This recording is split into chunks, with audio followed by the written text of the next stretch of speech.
Hi, welcome to Free Meditation TV. My name is Andrew, this is Oksana. Good evening. Today we will talk about Kundalini energy within us. This is the energy that gives us self-realization. The Kundalini energy is located in the base of the spine, in our sitting area. And the Greeks knew this was a sacred bone, and they called it the sacrum bone. And the Kundalini is actually in its dormant state. It means it's a sleeping energy.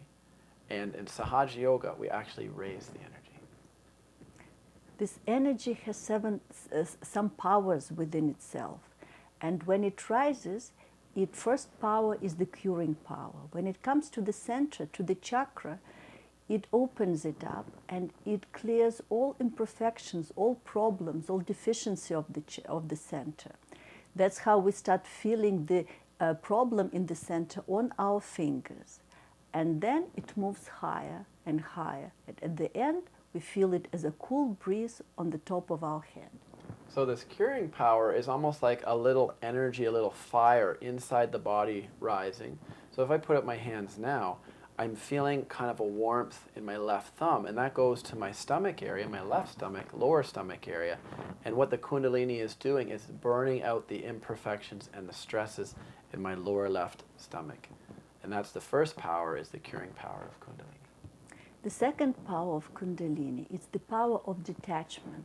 When it comes to our center of Vishuddhi, it gives us the power to first feel vibrations. And vibrations are the centers that we feel. It could be hot, it would be cool. So this is the second power, is the power of feeling our own vibrations. And the third power is the power of feeling vibrations of other people. That's called vibratory awareness. Now let's go back to the second power, that power of the Kundalini energy and giving you that detachment. Another way of looking at it is almost looking at it that it's its own joy and its own interest and its own almost fun, because we're always looking in the world around us for that little something to make our life more fun or interesting or less dull. But this spiritual energy, this Kundalini, when you feel it, you don't need anything. The joy is within. Another power of Kundalini is the power to reduce tension within us. Because what happens is that when Kundalini is active, our parasympathetic system is also active. And this is the system that actually brings us back to balance. So another thing, what happens is that there are no thoughts. When it crosses the Agya center within us, this center, it gives us the state of thoughtless awareness. So we are in the present. When we're in the present, the tensions disappear. You're feeling the energy in your hands and above your head. That third power Oksana referred to was that power of vibratory awareness, and I can feel my own energy when my Kundalini is up, or I can feel Oksana's energy, or I can feel the energy of other people around us. And that's a really neat force that you can explore and feel your own energy. The easiest way to get this energy awakened is to listen to lectures of Sri Mataji, the founder of Sahaja Yoga. She is in complete balance and her energy is fully awakened. So by just listening to her lecture, you would feel your Kundalini will rise automatically, Sahaj. You don't have to do anything about that. So let's listen to a lecture now where Sri Mataji is going to talk more about the qualities of the Kundalini, and let's watch her now. First of all, I think this is the most important thing to understand about your own Kundalini, as self-realization is self-knowledge. And the one who gives you self-knowledge is this your own Kundalini. Because when she rises, she points it out what are the problems on your chakras. Now, we say that it is pure desire. But we do not know what purity means. It means your chaste desire. It means it has no lust, greed, anything in it. That power is your own mother and is settled in your triangular bone. She is your own mother. She knows everything about you. It's like a tape recorder.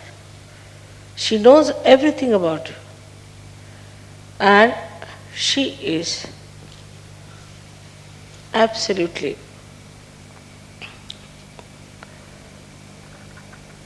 the knowledge, because she is so pure.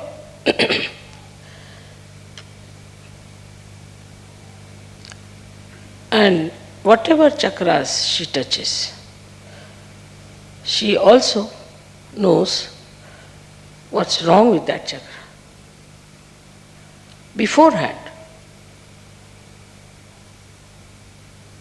So she is quite prepared, and she adjusts herself fully so that you do not get a problem by her awakening. If any chakra is constricted, she waits and goes on slowly opening that chakra. Now this Kundalini is the primordial power which is reflected within you. And within you, in a human being, it is like many strands of energy. So it's like a rope. And these energies are all twisted together to form this Kundalini. In a human being, these strands are 3 into 7, that is 21, raised to power 108. But when your Kundalini rises, 1 or 2 strands out of this come up and pierce the fontanelle bone area. Only 1 or 2. Because it has to pass through the innermost nadi, known as Brahma Nadi. It's all a spiral throughout, because Kundalini is a spiral, and these nadis are also like a spiral, like this. So the innermost nadi is the Brahma Nadi. The outermost nadi is the right side. And the second innermost is the Ida Nadi. So through the Brahma Nadi, she starts sending those threads. By that, they relax the center. By the relaxation of the center,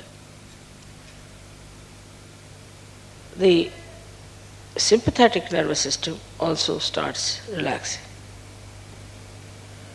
And when it goes to the Agya chakra, then your eyes start relaxing, your pupils start dilating, and your eyes can become like mine, very black, absolutely relaxed. So you can easily see in a person how far is the Kundalini. If it has pierced the Agya, then the eyes will be completely dilated and will be shining. And then she enters into the Sahasrara. Now it is absolutely pure light of knowledge, love, compassion, and attention. All these 3 things are in that energy. We know of many energies like electrical energy, we know of light energy, we know of other energies. But these energies cannot think. They cannot adjust. They cannot work on their own. They are to be handled by us. But this energy itself is the living energy and knows how to handle itself. It thinks. If you see a seed being sprouted, you'll find at the tip of the seed there's a small little cell which knows how to go around the soft places and then how to encircle the stones and then how to find its way to the source. That cell has got, I would say, a little Kundalini in it, the way it moves. But within you is a tremendous force of Kundalini exists. So you have a storehouse of compassion which can be enlightened by the Spirit. You have the storehouse of love, compassion and knowledge and ocean of forgiveness. When people get realization, they do not understand that they have to now grow. And why they don't grow? Because they do not ask for these energies. A person who is a realized soul, if he says that I have to have more compassion, my compassion is not all right. My concern about others is not all right. My generosity is not all right. I'm exploiting others. I'm exploiting their love. Then this energy starts moving, giving you that greater dimension of love and compassion. But if you do not want to be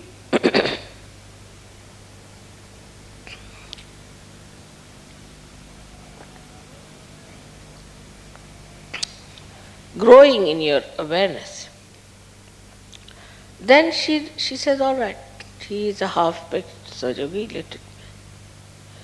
She doesn't supply that energy which is stored within you. I told you,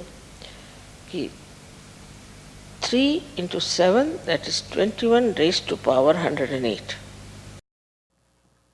Let's now stay in a meditative mood. We're going to put our hands on our laps like this. We're going to see now if we can feel the Kundalini energy by taking our right hand and lifting it up.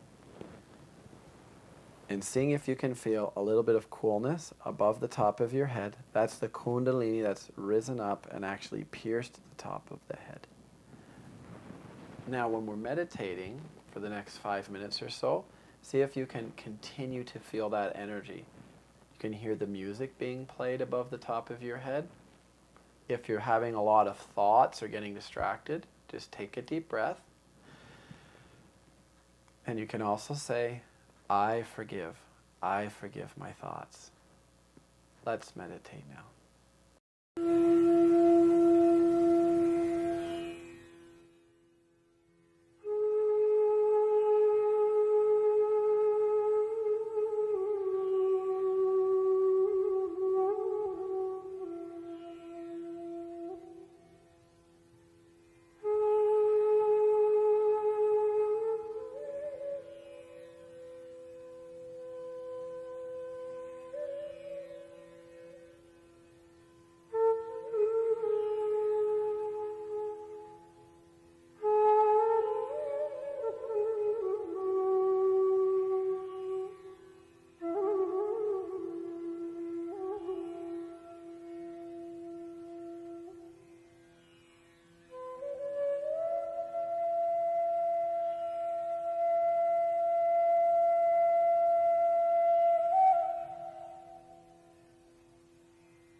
Welcome back.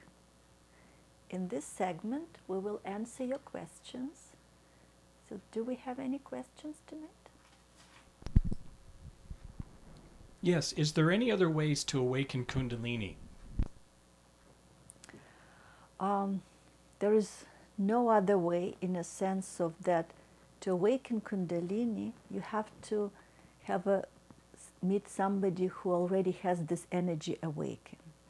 In the older times, seekers of truth, of spirituality, would try to go to Himalayas, try to find a guru that would, with the help of the guru, they would purify themselves, they would go through all kinds of troubles, and then maybe at the end of their lives, guru would awaken their Kundalini energy.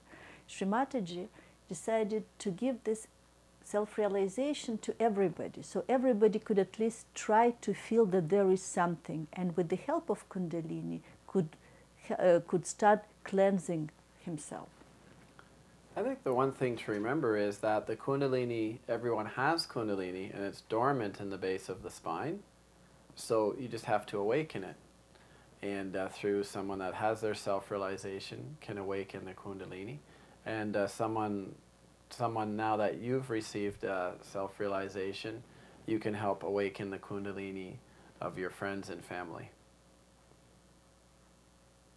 Any other questions? Yes. Are there any other ways to awaken Kundalini besides the method that you've described in your sessions? Well, one thing that's really I found fascinating about Saj Yoga is that seekers of truth in the old days, they would work out every single quality of every chakra. So for example, for the Nabhi chakra, the stomach chakra, they'd have to work out the ability to be detached from food, and they would fast. And then in other chakras like the heart, they would give up their family and move to the jungles, and so on and so forth. So they'd have to go through and master every single quality of detachment of the human body, and then hope that the energy would just rise. But what's amazing about Saj Yoga is it's completely backwards, is that Sri Mataji, she's actually just allowed us to, or figured out a way that all of our energy can rise, and then when the energy is awakened, we can see the quality of all of our energy centers, and we can work backwards and see, oh, I have to work on my greed, I'm a little too attached for food, etc., etc., etc. So Saj Yoga is a completely reverse approach to the ways of the past in that respect. Also, we could say that Kundalini acts on our parasympathetic nervous system, and no excitement of sympathetic, whether you're saying mantras every day or whether you're trying to excite Kundalini through other physical methods, through sex, through anything else, will not work. It only works in the presence of person who has this energy awakened. Maybe other question? Are there mantras to help awaken Kundalini? Well, as I said, there is no mantras to awaken Kundalini. And in Sahaja Yoga, we do use mantras. When Kundalini comes, for example, when Kundalini comes to the Agya center, we say the affirmation, I forgive. That helps reduce ego and superego, and Kundalini could pass through. So you could say, I forgive. On Sanskrit, you could say Ham Ksham. It means I am and I forgive. But you have to have somebody who is authorized in a way, who has this energy already awakened. I think the big thing Oksana said earlier is that, sometimes you hear people chanting mantras over and over again, and that's not really the point of the mantra. The mantra is the point to raise your energy or to open your energy centers. And another one you can say is the Om mantra. You just say Om, and with the Om mantra, that helps you get into the state of meditation. So it's not about chanting mantras, it's about listening to music, saying a mantra to help you get into a meditative state.